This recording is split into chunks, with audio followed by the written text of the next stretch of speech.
하나님께서 하나님의 형상을 닮은 우리 인간을 창조하시고 나서 제일 먼저 하신 것이 복을 주신 일입니다. 창세기 1장 28절에 보면 하나님이 그들에게 복을 주시며 하나님이 그들에게 이르시되 생육하고 번성하여 땅에 충만하라, 땅을 정복하라, 바다의 물고기와 하늘의 새와 땅에 움직이는 모든 생물을 다스리라 하시니라.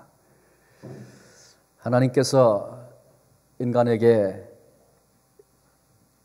지으시자마자 이렇게 복을 주셨습니다. 그런데 아담과 하와가 범죄하고 나서 하나님을 불신앙했죠. 그리고 그것은 불순종을 가져왔습니다.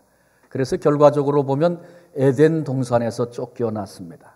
하나님이 처음부터 주시기를 원하셨던 복을 상실하고 잃어버리게 됐다, 그런 말입니다. 하나님은 지금도 하나님의 백성들에게, 우리 인생들에게 진정한 의미의 복을 주시기를 원하십니다. 인간이 타락하기 전에는 하나님이 주신 그 복을 그냥 받아서 누리기만 하면 됐었습니다. 그런데 이제 인간이 타락하고 나서 하나님과의 관계가 바르게 회복되고 나서야 하나님이 주시는 복을 누릴 수 있게 됐습니다. 아브라함의 경우를 보면 하나님께서 아브라함을 불러내실 때 아브라함을 부르시는 그 앞의 사건까지가 이제 바벨탑 사건까지가 그 앞의 얘기입니다. 그러니까 온 인류가 범죄하고 그 다음에 바벨탑 쌓다가 이제 하나님께서 그들을 흩으셔서 전 세계에 흩어진 그런 때 하나님이 한 사람 아브라함을 부르신 것입니다. 우리가 다 아는 것처럼 물론 타락한 다음에 타락한 세대에 하나님이 아브라함을 부르신 거죠. 근데 그때 보니까 하나님께서 아브라함에게 복을 주시려고 그를 부르셨어요. 아브라함만 아니라 아브라함을 통해서 자녀들에게 그리고 열방에게 그 복을 흘려보내는 복의 근원과 복의 통로를 삼으시려고 아브라함을 불러내신 것입니다. 말씀드린 것처럼 타락한 후에는 하나님이 복을 주셔도 그걸 받고 누리질 못합니다. 먼저 관계가 회복되어야 복을 받을 수도 누릴 수도 있고 통로가 될 수도 있는 것입니다. 그래서 하나님께서 아브라함을 불러내시면서 제일 먼저 요구하신 것이 믿음의 회복이었습니다. 너는 내 고향 친척 아비집을 떠나 내가 내게 보여줄 땅으로 가라. 당시에는 고향을 떠나는 사람들이 없었습니다. 고향에 나서 고향에서 죽었습니다. 그저 범죄한 죄인들만 유리하며 나그네로 방랑자로 살던 때입니다. 법보다 주먹이 앞섰기 때문에 그렇습니다. 그런데 하나님께서 아브라함에게 고향을 떠나라는 것입니다. 그리고 뿐만 아니라 내가 지시할 땅 어디로 가라 그것도 아니고 오늘 가라면 가고 오늘 서라면 서고 돌아가려면 다시 돌아가고 이런 삶을 살라는 것입니다. 왜 하나님이 이런 요구를 하십니까? 하나님께서 아브라함을 괴롭히려고 아브라함을 불편하게 하시려고 이런 걸 요구하신 것입니까? 아닙니다. 이건 한 가지 요구인데 그건 뭐냐 하면 너는 이제부터 나만 믿고 살거라. 아브라함에게 믿음을 요구하신 것입니다. 하나님과의 올바른 관계에 내가 있어야 한다. 그래야 내가 계획하고 내가 약속한 그 복이 내게 임하고 그것을 내가 누리게 될 것이다. 이 아브라함의 얘기 속에 담겨있는 중요한 복의 원리를 우린 붙잡아야 합니다. 아브라함의 후손들 이스라엘 신앙 공동체를 이루었습니다. 그들은 언제든지 성전 중심의 삶을 살았습니다. 그것은 바꿔 얘기하면 하나님과의 관계를 우선시하며 살던 사람들이 이스라엘 신앙 공동체였다. 그렇게 말해서 좋습니다. 성전은 하나님이 임재하신 곳입니다. 성전은 하나님을 만나는 그런 장소였습니다. 바꿔 얘기하면 이스라엘 민족으로 하여금 오늘 하나님과 바른 관계에서 너희들이 살아라. 이게 성전 중심의 삶입니다. 그래야 하나님이 주고 싶어 하시고 계획하신 그 복을 너희들이 누리게 될 것이다. 신앙 공동체로 하나님이 주시는 참된 복을 누리기를 그토록 원하셔서 성전 중심의 삶을 살라고 하신 것입니다. 이스라엘 역사를 가만히 이렇게 살펴보면 어떤 때는 성전이 쇠락하고 황폐했던 그런 때가 있었습니다. 그런데 그때 이스라엘 민족의 영적인 상태를 보면 그들의 신앙도 황폐되었습니다. 하나님과 잘못된 관계로 그들이 살았습니다. 그런 때에는 예외 없이 우상숭배, 배교 현상이 두드러졌습니다. 그리고 개인적인 삶에도 하나님이 말씀하셨던 그 복이 상실되어져 버린, 이그러진 그런 삶을 그들이 살았습니다. 그런가 하면 어떤 때는 왕이 깨닫고 돌이켜서 성전을 보수하던 그런 때도 있었고 성전을 재건하던 역사의 순간도 있었습니다. 그런데 그럴 때마다 놀랍게 이스라엘 민족이 믿음이 회복되고 영적인 부흥을 그들이 경험하게 되고 하나님과의 관계가 회복되는, 그래서 하나님이 주시려고 했던 복, 그러나 누리지 못했던 그 일들이 회복되는 역사가 그때마다 있었습니다. 오늘 우리가 읽었던 학개서, 바벨론 포로에서, 지금은 바사로 바뀌었습니다마는 바벨론에 끌려갔다가 메데바사가 일어나고, 그리고 거기 속하여 살던 이스라엘 민족이 70년 만에 포로 생활에서 이스라엘로 되돌아왔습니다. 그리고 성전을 재건하려고 애쓰다가 성전 지대만 놓고 그만 중단을 했습니다. 그리고 무려 16년의 세월이 흐른 때, 그때가 지금 이 학개서가 지금 1절에 말씀하고 있던 그런 때입니다. 성전은 이미 황폐했었습니다. 예외 없이 이 당시 이스라엘 민족의 믿음도 쇠락했고 그들의 신앙도 황폐했었습니다. 하나님은 여전히 이스라엘 신앙 공동체 속에 복을 주시기를 원하지만 그들이 결코 그 복을 누리지 못했습니다. 그래서 6절은 이렇게 말합니다. 너희가 많이 뿌릴지라도 수확이 적으며 먹을지라도 배부르지 못하며 마실지라도 흡족하지 못하며 입어도 따뜻하지 못하며 일꾼이 싹을 받아도 그것을 구멍 뚫어진 전대에 넣음이 되느니라. 왜 이런 결과가 왔는지를 하나님께서 지금 말씀하고 계신 것입니다. 그런가 하면 16년 동안 중단됐던 성전 재건 운동이 학개에게 말씀이 임하고 학개가 그 말씀을 선포하기 시작함으로 이스라엘 민족들이 응답해서 성전 재건을 다시 짓기 시작을 했어요. 그래서 16년 동안, 시작한 때부터 따지면 18년 동안, 거의 20년의 세월을 그냥 방치해 두었던 성전을 4년 동안에 걸쳐서 재건을 하고 그 다음에 하나님 앞에 봉헌을 하는 그런 이야기가 성경에 나옵니다. 그런데 그 성전 재건을 시작한 지 3개월밖에 안 됐어요. 그러니까 시작하자 말자죠. 초두에 되어진 일입니다. 그래서 학개서 2장 19절에 보면 곡식 종자가 아직도 창고에 있느냐, 포도나무, 무화과나무, 석류나무, 감람나무에 열매가 맺지 못하였느니라. 그러나 오늘부터는 내가 너희에게 복을 주리라. 하나님의 말씀입니다. 그러니까 지금 상황은 아직도 열매가 없고 고통당하는 그런 삶을 너희가 살고 있는데 성전 재건하기 시작한 3개월쯤 지났을 때, 다 완성하고 봉헌한 후에가 아니라 3개월쯤 지났을 때에 하나님께서 그러나 오늘부터는 내가 너희에게 복을 주리라, 그렇게 말씀하셨어요. 창세기에서부터 인간을 지으실 때부터 복 주기를 원하시는 우리 하나님께서 기회만 있으면, 찬스만 있으면 우리에게 복을 주시기를 원하시는 분이 하나님이시다, 그런 말씀이죠. 그런데 그렇게 되려면 하나님과의 관계가 먼저입니다. 바른 관계에 서면 복을 받게 되고 잘못된 관계가 되면 황폐한 인생이 되어버리고 만다, 그 말씀을 하신 것입니다. 마태복음 6장 33절에 너희는 먼저 그의 나라와 그의 의를 구하라, 그리하면 이 모든 것을 너희에게 더하시리라. 주님께서 친히 말씀하셨습니다. 먼저, 이 말은 우선순위의 문제입니다. 가치관의 문제입니다. 또 동시에 하나님과의 관계가 우선되어야 한다, 그런 말씀이기도 합니다. 하나님과 올바른 관계가 되면, 그리하면 이 모든 것을 더하신다, 복을 누리게 된다, 하나님이 처음부터 하고 싶었던 그 일이 너희 속에 이루어질 것이다. 이것은 성경이 일관되게 계속해서 말씀하고 있는 복된 삶을 살아가는 원리입니다. 우리가 어떻게 행복해질 수 있는가, 어떻게 감격하며 살 수 있는가, 이런 원리를 계속해서 이 일관된 원리로 성경은 우리에게 말씀하고 있습니다. 본문의 메시지를 조금 더 자세히 살펴보려고 합니다. 이스라엘 민족이 바벨론 포로로 붙들려 갔다가 70년 만에 귀환하여 돌아옵니다. 그들이 다시 예루살렘으로, 풀이 자라서 우거져 버리고 황폐한 땅으로 다시 귀환하여 돌아오게 된 그 이유는 과연 무엇입니까?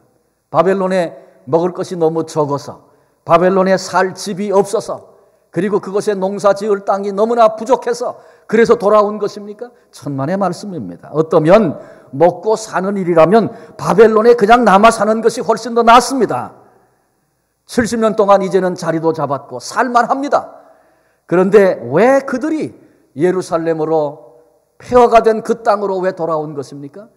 에스라서가 그 얘기를 하고 있는데 에스라서 1장에 보면 하나님께서 이스라엘 민족으로 내가 너희에게 언약한 대로 너희가 그 땅으로 돌아간다. 그렇게 말씀하시면서 일어나라. 일어나서 성전을 건축하라. 건축하라. 그 얘기를 여러 번 말씀하세요. 이게 에스라서 1장의 아주 중요한 메시지입니다. 그러니까 이스라엘 민족이 바벨론 포로 생활을 접어버리고 다시 예루살렘으로 돌아온 것은 무너진 성전을 재건하고 하나님 앞에 감격의 예배를 올리며 그 옛날 하나님이 주었던 그 영광스러움과 복됨을 다시 회복하겠다고 하는 이런 기대를 가지고 이제 예루살렘으로 돌아온 것입니다. 그리고 감격 속에 성전 재건이 시작됐습니다. 그런데 불과 2년 만에 성전 짓던 일을 그만 중단해 버렸습니다. 그리고 성전은 황폐했고 무려 16년의 세월이 이제 흐른 것입니다. 자, 그렇다면 그 이유 때문에 왔는데 왜 성전 재건 중단하고 황폐한 지 16년 됐습니까? 왜 그렇게 버려뒀습니까? 이스라엘 민족이 가지고 있는 표면적인 이유가 있습니다. 그걸 먼저 봅니다. 2절에 보니까 만군의 여호와가 이같이 말하여 이르노라. 하나님이 지금 진단을 해주시는 거예요. 너희가 이런 이유 때문에 이렇게 하고 있다. 지금 표면적인 이유를 말씀하시는데 이 백성이 말하기를 여호와의 전을 건축할 시기가 이르지 아니하였다 하느니라. 이 호칭도 이 백성이 그랬어요. 이 백성이. 이 백성은 누굽니까? 이스라엘 백성이죠. 바벨론에서 돌아와 지금 그 땅에 살고 있는 이스라엘 백성입니다. 성경은 여러 곳에서 하나님께서 이스라엘 백성을 부르실 때 호칭을 쓰시는데 사랑하는 마음으로 말씀하실 때마다 하나님은 내 백성이 내 백성이 그렇게 말씀하셨어요. 그런데 어떤 때는 이 백성이 그렇게 말씀하실 때가 있어요. 느낌이 좀 다르지 않습니까? 언제 그러셨냐 하면 이스라엘 백성을 책망하실 때 이 백성이 나에게로부터 멀어졌도다. 이런 표현의 말씀을 그때 하나님이 하셨어요. 그런데 지금 하나님께서 이스라엘 백성을 향해서 이 백성이 그렇게 말씀하시는 거예요. 그러니까 지금 하나님이 이스라엘 백성을 보시면서 백성들을 향한 하나님의 마음속에 섭섭함이 있고 그들을 향하여 책망의 말씀을 지금 하고 계신 것입니다. 이스라엘 백성이 성전을 짓다가 중단을 했습니다. 이제는 아주 황폐해져 버렸습니다. 그러나 그래도 이스라엘 민족은 하나님께 제사하고 예배하는 거 중단하지 않았죠. 그래서 절기가 되면 그곳에 와서 황폐한 성전에서 제단에서 하나님께 제사를 드리고 예배하곤 했습니다. 근데 그것을 하나님이 기뻐하셨겠는가? 이런 질문을 우리가 한번 해봐야 합니다. 하나님께서 이스라엘 백성을 향해서 그런 이 백성이 여호와의 전을 건축할 시기가 이르지 아니하였다. 너희들이 이렇게 말하는구나. 그 말씀이죠. 이스라엘 백성은 성전 건축 필요도 없다. 그렇게 말하는 사람들 아닙니다. 성전 건축의 필요성, 중요성 누구보다 잘 아는 사람들이 이스라엘 사람들입니다. 그런데 지금 그들이 이런저런 이유로 인해서 아직은 성전을 질 시기가 아니다. 성전을 재건할 때가 아직은 아니다. 지금 이렇게 말하고 있는 것입니다. 에스라서에 보면 그런 얘기가 중단하게 된 이유가 다 나옵니다. 시간이 길어지니까 경제가 다 어려워지고 포로에서 돌아왔으니 안정되지 못한 생활이 그들에게 참 큰 문제로 다가왔고 그 다음에 사마리아 사람들의 극렬한 반대가 있었습니다. 사마리아 사람과 유대인과의 그들은 다 유대인이지만 혼혈족들 아닙니까? 그래서 그 영적인 갈등이 있어서 이제 그 오랫동안 그들에게 그런 마음이 이스라엘 사람들의 마음 속에 사마리아인과의 갈등이 있는 거 우리가 알고 있잖아요. 근데 그때 사마리아 사람들이 성전을 재건하는 이스라엘 민족을 보고 야 우리가 도와줄게 그랬어요. 그러면 이스라엘 민족이 고맙다. 그리고 받았으면 좋을 텐데 우린 너희들이 손 내밀어서 성전 짓는 거 원치 않고 하나님도 원치 않으신다. 이러고 딱 거절을 했어요. 그랬더니 사마리아 사람들이 얼마나 화가 치밀었는지 정치권을 다 끌어들이고 동원해서 할 수 있는 거 다 하면서 성전 건축 못하도록 방해를 했습니다. 그리고 그 다음에 성전 지금 지대를 놨어요. 기초를 딱 놨는데 놓고 나서 그 지대를 바라보고 있는 이스라엘 민족의 느낌도 반응도 생각도 전부 달랐어요. 예루살렘에서 옛날에 아주 화려했던 성전, 솔로몬이 지었던 그 성전을 눈으로 봤던 사람들이 있어요. 포로로 붙들려 가기 시작해서부터 무려 20년에 걸쳐서 포로가 돼 갔거든요. 그리고 포로로 붙들려 가기 시작한 때로부터 70년 만에 돌아왔으니까 제일 늦게 붙들려 간 사람은 50년 만에 돌아온 거예요. 그러니까 나이가 많은 노인들은 옛날 성전의 아름다움을 알고 있어요. 그래서 이 성전을 지대를 딱 놨는데 젊은 사람들은 이야, 하나님이 우리를 보내셨고 드디어 이제 성전 기초를 놨다. 그리고 막 기뻐하고 찬송하고 그랬어요. 그런데 옛날의 영광을 보고 있던 노인들은 이게 뭐야? 이 정도밖에 안 되나? 그리고 그들은 통곡을 했다고 그랬어요. 그래서 찬송 소리와 통곡 소리가 함께 들려서 그들이 웃는지 우는지 구별하기가 어려웠다. 에스라서가 그렇게 기록을 해주고 있습니다. 다시 말하면 성전을 지어가면서 그 공동체 속의 감정과 느낌과 반응이 달랐다는 거예요. 그런 문제도 있었어요. 그러니까 많은 이유들 때문에 성전 짓는 일이 중단이 된 것입니다. 16년 전에. 그런데 오늘 본문에는 성전 짓기를 그쳐진 것은 얘기하고 있지만 그 이유는 하나도 기록하고 있지 않습니다. 왜 그러냐 하면 무슨 이유든지 성전 짓기를 중단한 것은 하나님 앞에 합당치 않다는 것입니다. 다 그것은 그럴듯한 변명과 핑계에 불과하다는 것입니다. 그래서 성전을 건축할 시기가 아직은 아니다, 이렇게 핑계를 대고 있다는 것입니다. 이것이 하나님이 보고 계신 이스라엘 민족을 향한 진단이었습니다. 그건 뭐 겉으로 드러난 지금 이유를 하나님 말씀하시는 거예요. 이걸 보면서 하나님이 그들이 무슨 생각을 가지고 어떤 말을 하고 어떤 행동을 하고 있는가, 하나님이 다 듣고 계시고 다 보고 계시구나, 그거 깨닫습니다. 그래요. 하나님이 듣고 계시고 보고 계시다가 지금 이제 학계를 통해서 책망의 말씀을 하고 계신 것입니다. 그러나 이것은 표면적인 이유라 그랬어요. 그러면 실제적인 이유가 있겠죠. 하나님이 말씀하시는 이스라엘 민족이 성전 재건을 팽개쳐 둔 채, 방치한 채 황폐하게 된 그 본질적인 근본적인 실제적인 이유는 뭔가? 때가 아직 이르지 않았다, 그렇게 지금 말하면서 그거는 핑계고, 실제적인 이유는 이런 것이다, 하나님이 지적하는 말씀이 본문에 나옵니다. 4절입니다. 이 백성이 황폐하였거늘 너희가 이때에 판벽한 집에 거주하는 것이 옳으냐? 하나님이 그들을 향하여 묻고 계십니다. 아직 시기가 이르지 않았다, 그러면서 성전을 황폐한 채 그대로 방치해 두었는데 그때 너희는 편벽한 집에 사는 것, 이것이 옳은 것이냐? 하나님의 도전입니다.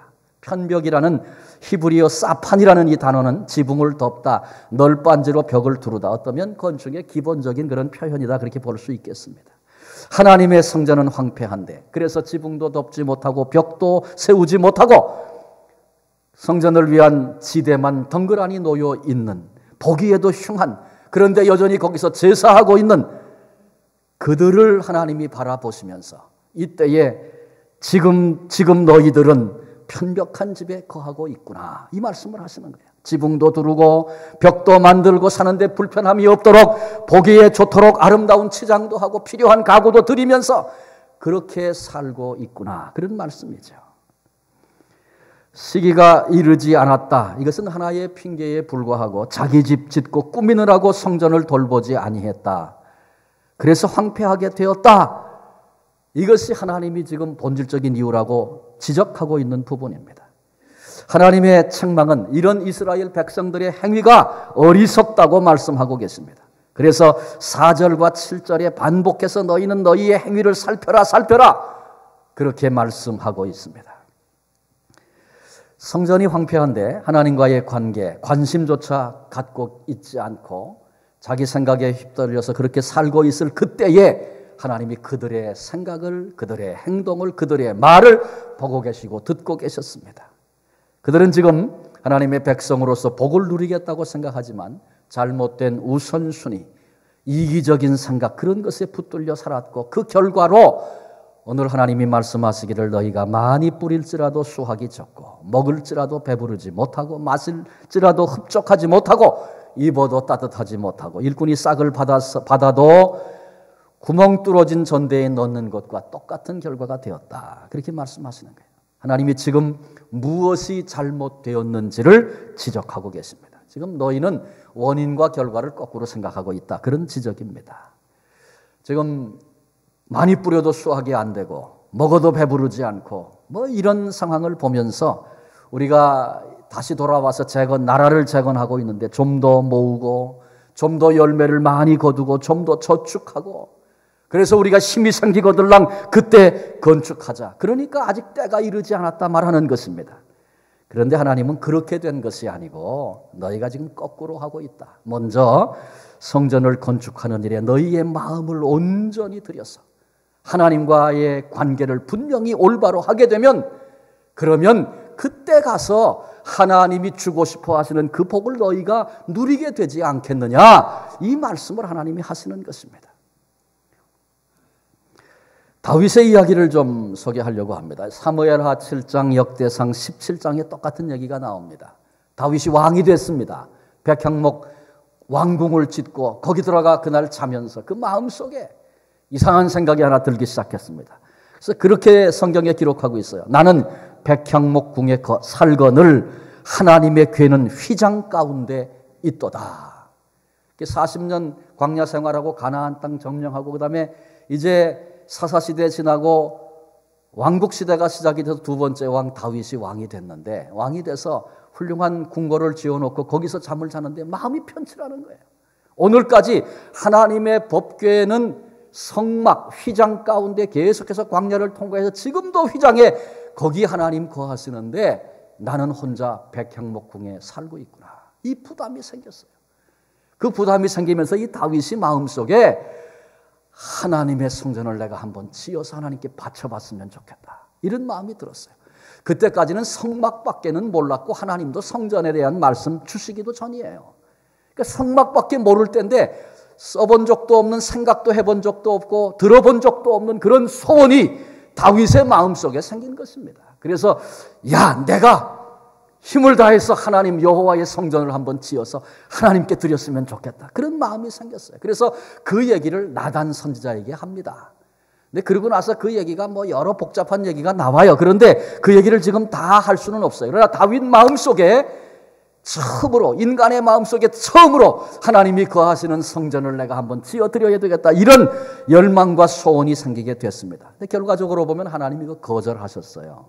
왜요? 다윗은 장군 출신이어서 전쟁 많이 했고 다윗 손에 그 전쟁을 통하여 죽은 사람들이 많았어요. 내 손에 피 흘린 것이 많았다. 그 피 묻은 내 손으로 성전을 짓는 거 내가 기뻐하지 않는다. 원치 않는다. 하나님께서 그 이유를 분명하게 말씀을 해 주셨어요. 그리고 끝난 것이 아니고 그 다음에 성경을 읽어보면 말이죠. 하나님께서 다윗이 여호와의 전을 지어서 드리겠다. 성전을 짓겠다. 이렇게 마음 먹은 것만으로도 하나님이 다윗을 얼마나 기뻐하셨는지 몰라요. 하나님께서 다윗의 그 마음을 너무너무 귀하고 아름답다고 보신 거예요. 그래서 다윗에게 하나님께서 복을 주시는데 내 이름을 원대하게 만들어 줄 것이다. 여호와가 친히 너를 위해서 대신 내 집을 지어주실 것이다.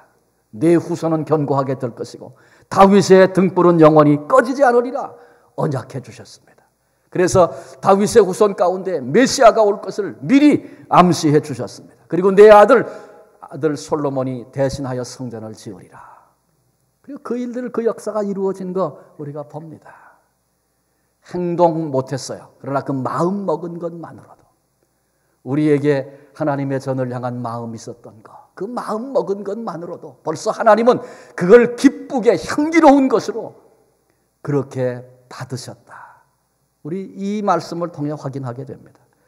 이삭의 이야기를 잠깐 드린다면 이삭은 창세기에 보면 이사할 때마다 했던 그의 그 행동 원리가 성경에 나와 있는데 이삭은 특별히 이사를 많이 다닌 사람이에요. 이삭하면 제일 먼저 뭘 했냐면 제단을 쌓고 그랬어요. 그 다음에 그곳에 장막을 치고 마지막으로 거기서도 우물을 팠더라. 성경에 그렇게 창세기에 나옵니다.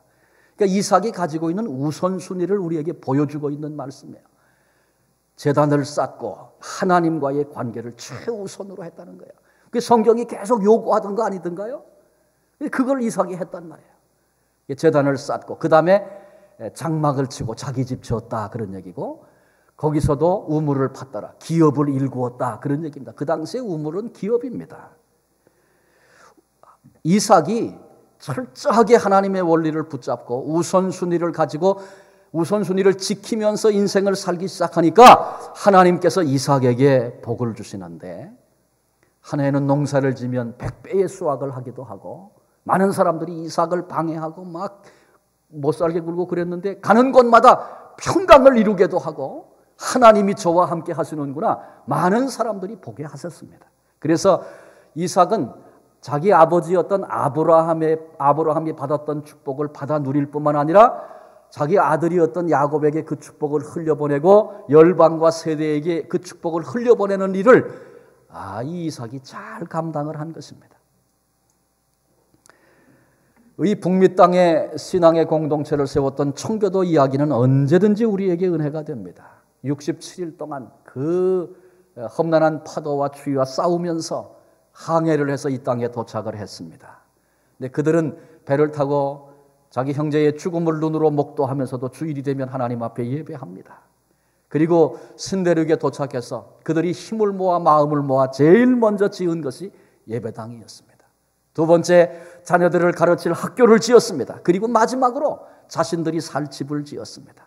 먼저 그 나라와 그 의를 구하라, 하나님과의 바른 관계를 우선시해라, 이런 것들을 염두에 둔 원리로 그들이 이 땅에 정착을 한 것입니다. 그들에게 하나님께서 큰 복을 주셨고 후손들이 지금도 이 땅에서 그 열매를 거두면서 그렇게 살고 있는 것을 우리 눈으로 보지 않습니까? 미국의 갑부였던 록펠러 이야기입니다. 뉴욕의 허드슨 강변에 리버사이드 처치를 지었습니다. 강변교회를 지어서 아주 웅장하게 아름답게 지어, 지금도 거긴 관광지가 될 정도입니다. 그렇게 지어서 하나님께 헌당 예배를 드릴 때였습니다. 한 사람이 그 과정에 대한 얘기를 듣고 그 성전을 둘러보더니 이해가 되지 않는다든지 록펠러에게 그렇게 물었습니다. 눈에 보이는 건물이 진정한 교회가 아닌데 이렇게 많은 돈을 들여서 엄청난 예배당 지을 필요가 있습니까? 어떻게 생각하면 어떤 그 원리가 있는 그런 얘기를 지금 하고 있어요. 근데 그때 록펠러가 이렇게 대답을 했다 그래요. 물론 아버지가 입고 있는 옷이 아버지가 아닌 것은 사실입니다. 그러나 아버지의 귀한 몸을 감고 있는 옷을 잘 지어드리는 것이 자식된 마땅한 도리가 아니겠습니까? 그런데 중요한 것은 이런 어떤 논리가 중요한 것이 아니고 하나님께서 록펠러의 그 마음을 귀하게 여기시고 기뻐 받으셨다는 것입니다. 그리고 록펠러의 생애에 많은 복을 주셨습니다. 세계 제1의 갑부가 됐고, 그리고 그의 그 생애를 보면 5,000개가 넘는 예배당을 지어서 그 교회를 봉헌했습니다. 그러니까 미국 교계에 끼친 영향도 엄청난 것입니다. 그리고 하나님께서는 그런 일들을 감당할 수 있도록 건강과 장수도 허락해 주셨습니다. 사실 54세 때 의사로부터 사형 선고를 받았습니다. 얼마 못 산다 진단을 받았습니다. 그런데 다시 일어나서 98세까지 건강한 몸으로 어마어마한 일들을 했습니다. 하나님의 주신 복이었습니다. 여러분, 뉴욕에 가면 록펠러 센터를 한번 보신 적이 있습니까? 그 록펠러 센터에 가면 하나의 건물이 아니고 그 뉴욕의 그 번화가의 한 블록 전체가 다 록펠러 센터입니다. 그 밑을 걸어가다가 갑자기 올라다 보면 말이죠, 한 번에 다 못 봐요. 저 꼭대기까지 3번은 꺾어야 보여요. 근데 그게 아주 한 블록을 다 차지하고 있어요. 근데 그 록펠러 재단을 통해서 오늘날에도 모든 그 세계에서 가장 큰 도시라고 말하지 않습니까? 그 도시, 거대한 도시의 모든 시민들이 록펠러를 통해서 지금도 물을 무료로 사용하고 있습니다. 오랫동안 해왔고 지금도 하고 있고 앞으로도 할 것입니다. 무엇을 말씀드리려고 합니까? 하나님께서 주신 복이 이렇게 아름다웠다라고 하는 것입니다. 한국 교회사에 이런 얘기가 나옵니다. 최초의 장로님으로 공식적으로 알려진 분은 초기의 순교자 가운데 한 사람이었던 최치량 장로님이라는 분입니다. 이 최치량 장로님이 선교사들을 도와서 평양 장대헌 교회를 세우기도 했습니다. 근데 이 최치량 장로님에 대한 그 아름다운 일화가 하나 있어 제가 읽었습니다. 이런 내용입니다. 어느 주일날 교회에서 예배를 드립니다. 그런데 천장이 새서 비가 떨어지기 시작합니다. 근데 그 모습을 이 최 장로님이 너무나도 아픈 가슴으로 바라봤습니다. 그리고는 그 다음 날 월요일이죠. 아침 일찍이 자기 집 지붕에 올라가서 지붕에 있는 기와를 벗겨내기 시작했습니다. 가족들이 그걸 보니까 아연실색했습니다. 그래서 아니 왜 멀쩡한 기와를 벗겨냈습니까? 그렇게 물었습니다. 그때 장로님이 이런 대답을 합니다. 하나님의 성전에 비가 새고 있어.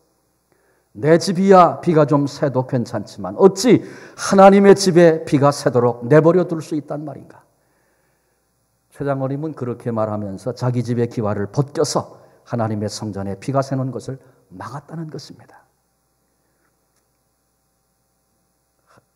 뭐가 맞느냐 뭐 그런 얘기 옳고 그런 거 다 떠나서 하나님은 이 같은 한 헌신자의 그 마음을 하나님이 기뻐 받으셨다는 것입니다.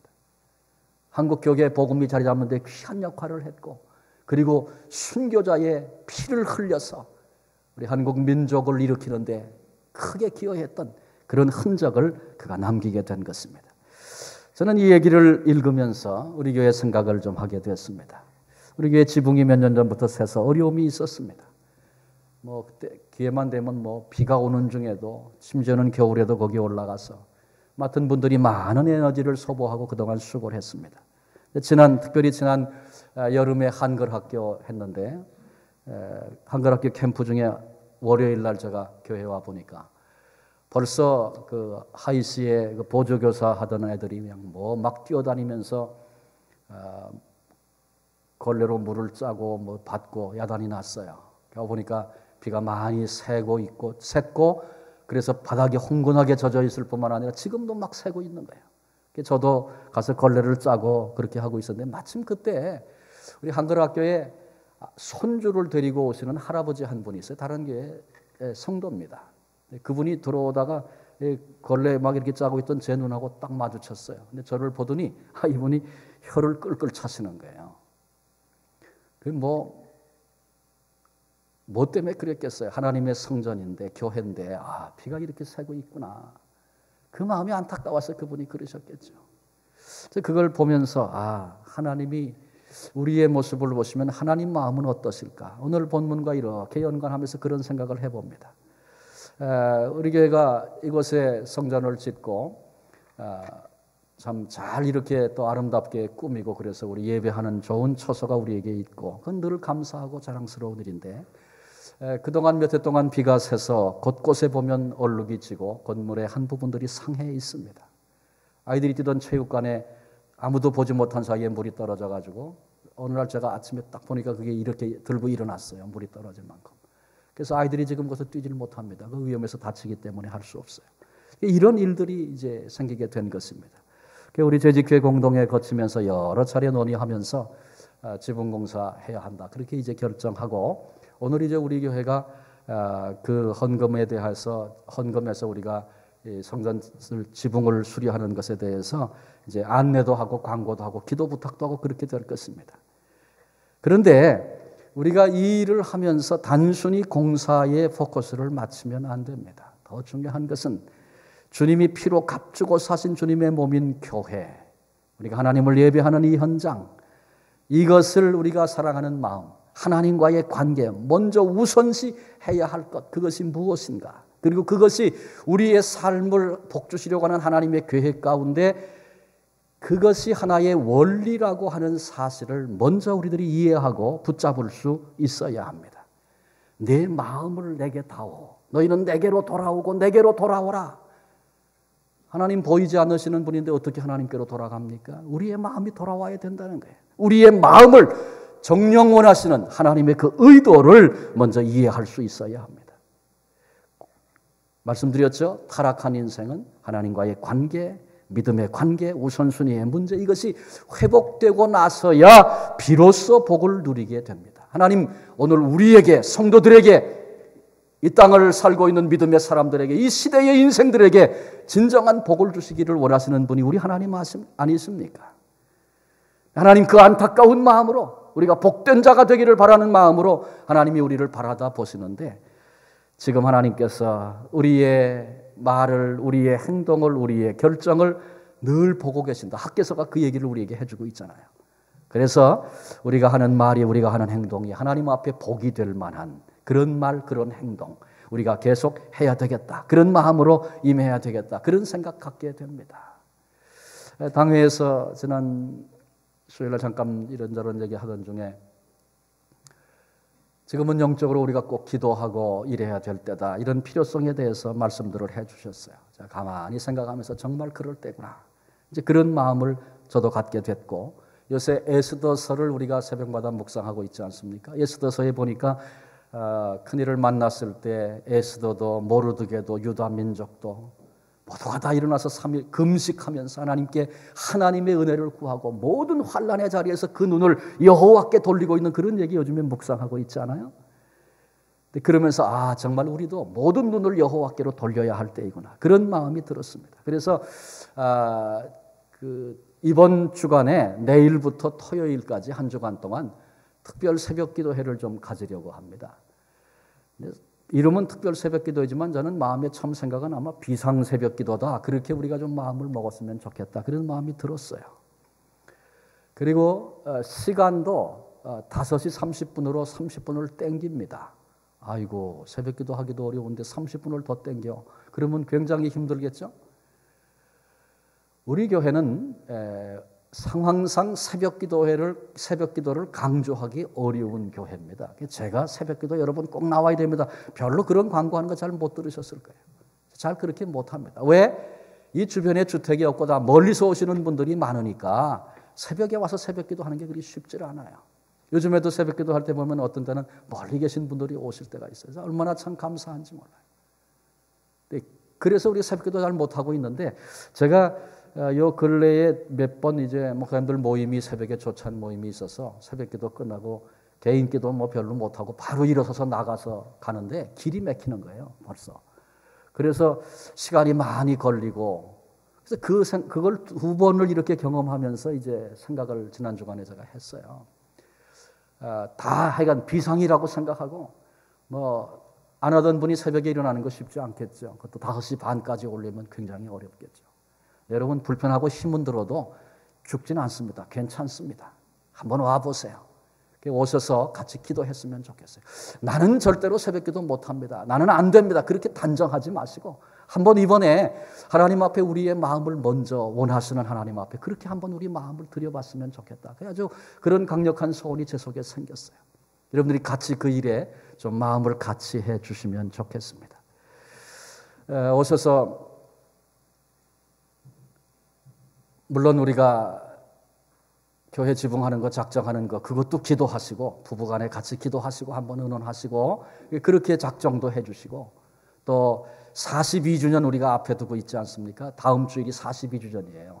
그래서 우리 교회 이 땅에 있는 이유들 다시 확인하고 하나님 우리 교회가 지금 멈추고 잠자고 주저앉은 부분이 있습니까? 일깨워 주십시오.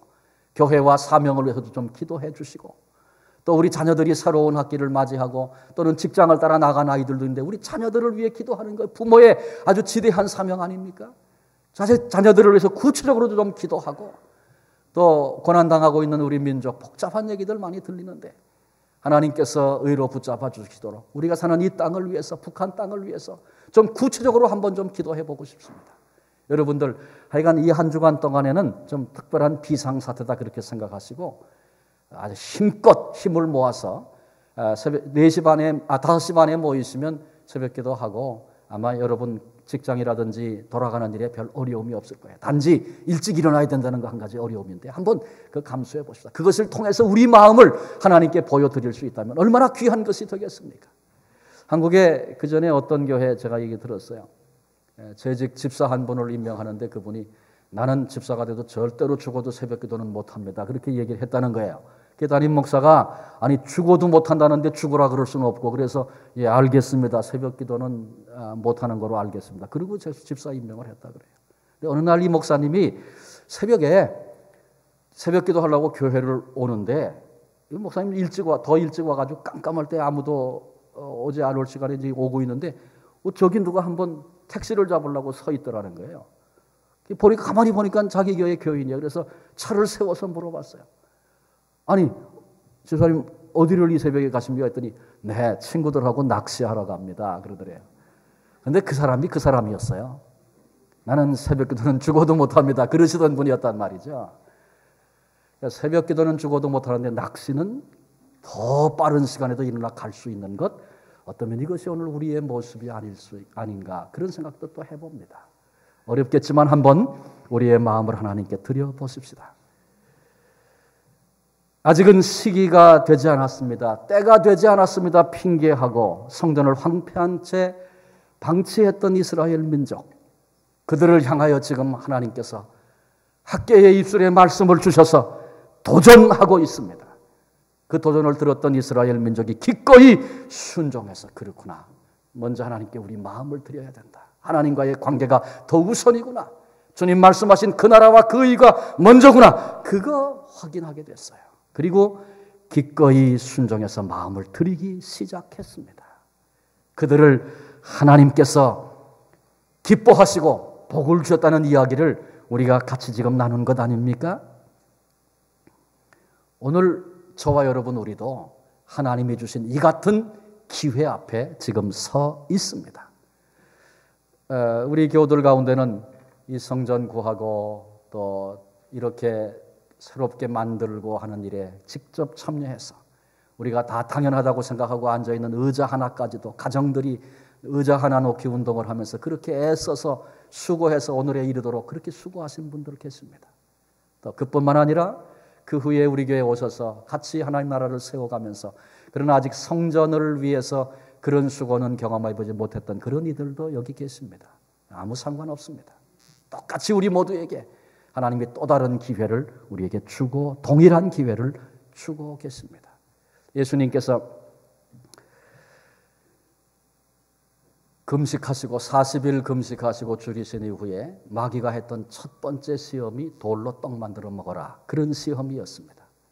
근데 이것은 하나님 나라 복음, 천국 복음을 선포하고 일하시기 전에 너 먼저 네 배부터 배불려라, 이런 도전이었습니다. 그런데 주님은 단호하게 그것을 거절하셨습니다. 그 나라와 그 일을 먼저 구하라, 그리하면 이 모든 것 더하시리라. 주님 말씀하신 그대로 순서를 그렇게 정하시고 주님께서 일하시기 시작하셨습니다. 지붕공사 우리 하게 될 텐데, 혹시 다른 데 마음 쓰고 신경 쓰느라고 방치했던 부분은 없었는가? 우리 자신을 점검하고 하나님 앞에 해야 할 회개가 있다면 해야 할 것입니다. 내 개인의 삶에 또 우리 교회의 영적인 지붕은 온전한가? 또 돌아보아야 할 것입니다. 그리고 마음을 내게 달라고 말씀하시는 하나님 앞에서 새로운 각오와 자세로 다시 일어서야 할 것입니다.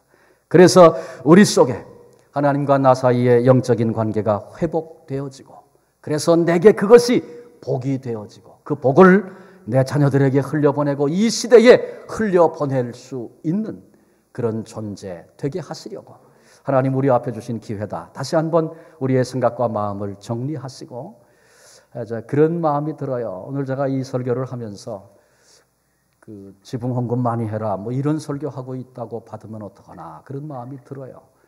여러분, 제게 이것이 무거운 부담인데 여러분들도 같이 그 마음이 어떤 것인가를 좀 같이 나누어 주셨으면 좋겠고, 우리 성전을 돌보는 일에 있어서 우리가 어떤 마음들로 묶어가야 할 것인가, 하나님이 우리에게 그리고 나에게 구별하여 주시는 메시지가 뭔가, 그렇게 좀 받고 우리 남은 생애가 이 영적인 원리 안에서 정말 하나님이 이 땅에 우리를 두시고 우리를 통해서 이루어내실 그 아름다운 일들, 그 복된 자 되기를 바라시는 그 하나님의 마음을 어떻게 하든지 이루어드리는 그런 삶, 함께 살 수 있는 그 감격을 주 안에서 누릴 수 있는 그런 우리 모두가 되어지시기를 주님의 이름으로 축원합니다. 기도하시겠습니다.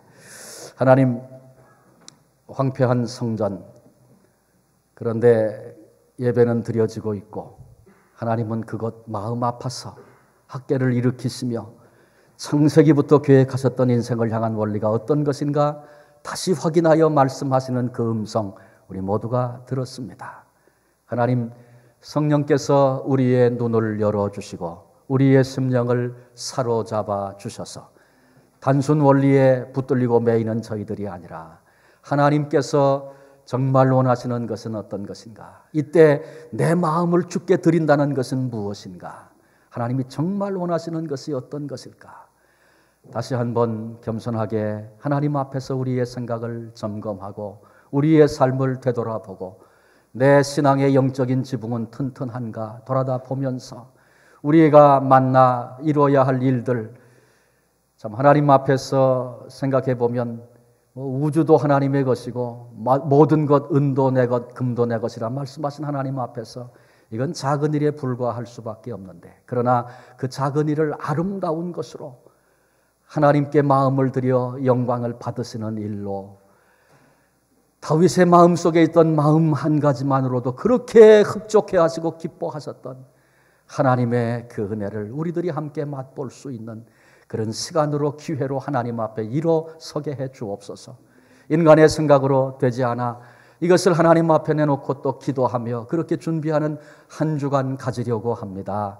하나님, 우리에게 육신의 힘도 건강도 의지도 결단도 또 허락해 주시고, 목장 식구들 주변에서 같이 격려하며 함께 기도합시다. 서로 붙잡아 주면서 이 한 주간 하나님 앞에 기도하고 마음을 먼저 아버지께 드리는 일이 어떤 일인가 함께 맛보고 그 영광 앞에 설 수 있는 우리 모두가 될 수 있도록 하나님 은혜 부어 주시옵소서.